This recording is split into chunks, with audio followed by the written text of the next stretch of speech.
حکومت دنیا تے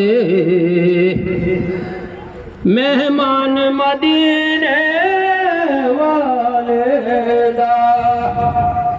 میں حاکم قاضی کو دعوت دیتا ہوں کہ سٹیج پہ آ کے اپنے بندوں کا نام لے لیں جنہوں نے کون سے کس آدمی نے کیا چندہ کرنا ہے۔ ہو رہی تھی، ہمارے جتنے بھی لوگ ہیں وہ لیٹ پہنچ رہے ہیں، اس لیے جو چندے کی بات تھی اس کے لیے میں واپس سے گزارش کرنا چاہوں گا۔ پہلا چندہ عیدگاہ کا ہمارے محمد عمران صاحب اور عاشق حسین صاحب کھڑے ہو جائیں اس چندے کے لیے۔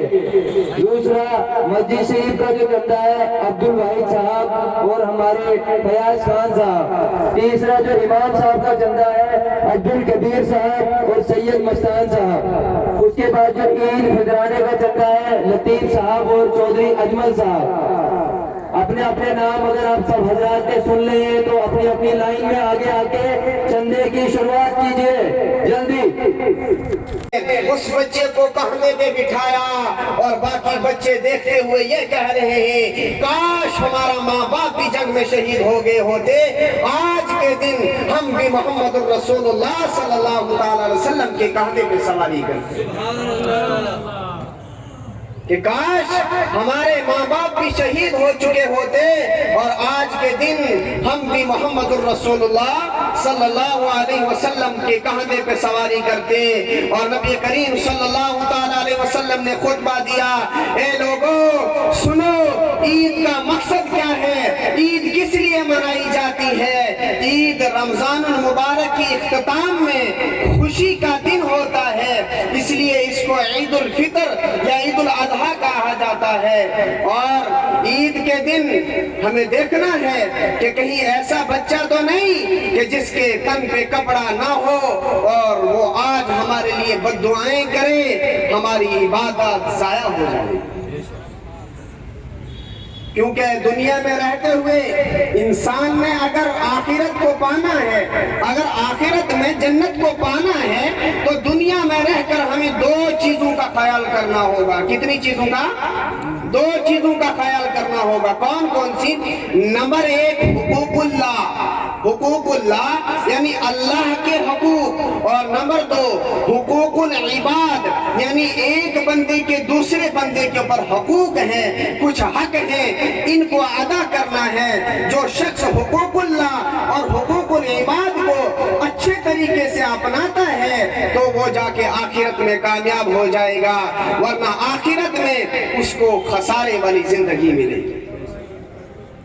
خالی اپنے جسم پر اچھا کپڑا پہننا یا اچھی خوشبو لگانا یا اپنے بچوں کو اچھے کپڑے پہنانا یا اچھی خوشبو لگانا یہ عید کا دن نہیں ہوتا، بلکہ عید کا دن تو یہ ہوتا ہے کہ جس مسکین اور غریب کے گھر کھانے پینے کے لیے کچھ بھی نہیں ہے، جس کے گھر میں کھانے پینے کے لیے کچھ بھی نہیں، پہننے کے لیے کچھ بھی نہیں، گوشت اگر وہ لاتا ہے کہیں سال میں ایک بار کھاتا ہے، آج عید کے دن ہمارے اوپر یہ فرض ہے اگر ہمارے بستی کے اندر ہمارا ہمسایہ یا ہمارا پڑوسی کوئی اتنا غریب ہے کہ جو اس چیز کی استطاعت نہیں رکھتا، ہمارے اوپر فرض ہے کہ ہم اس کی مدد کریں۔ اگر ہم اس کی مدد نہیں کریں گے، حقوق العباد ادا نہیں کریں گے، خالی حقوق اللہ پڑھیں گے، نماز پڑھیں گے، روزے رکھیں گے، زکوٰۃ دیں گے، حج کریں گے، بڑی بڑی بلڈنگیں بنائیں گے، بڑے بڑے گاڑیاں لائیں گے، بڑا بڑا بینک بیلنس لائیں گے، اچھے سے اچھا عطر پہنیں گے۔ حضرت مصعب بن عمیر رضی اللہ تعالی عنہ اتنے خطرناک اور اتنے امیر ترین شخص تھے، جب اسلام قبول نہیں کیا تھا، ایک صحابی کی بات بتا رہا ہوں، اسلام قبول نہیں کیا تھا اور اسلام قبول کرنے سے پہلے اتنے امیر ترین شخص تھے، جس گلی سے گزرتے تھے دیر تک وہ گلیاں خوشبو سے مہکتی رہتی تھی۔ ایک مرتبہ جو لباس پہن کر جس گلی سے گزر جایا کرتے تھے، دوسری مرتبہ وہ لباس پہن کر اس گلی میں جانا ان کے لیے گوارا نہیں تھا۔ لیکن ایک مرتبہ کیا ہوا کہ چھپ کے بیٹھے اور سوچا کہ آج محمد عربی کو قتل کر دوں گا، نعوذ باللہ من ذالک۔ جب حضور اکرم صلی اللہ تعالی علیہ وسلم کا گزر ہوا، حضور صلی اللہ علیہ وسلم کی زلفوں کا اسیر ہو گیا۔ کیوں نہ ہو جب حضور کی زلفوں کا خود قرآن ذکر کر رہا ہے، واللیل اذا سجا، اس چہرے کا فدائی کیوں نہ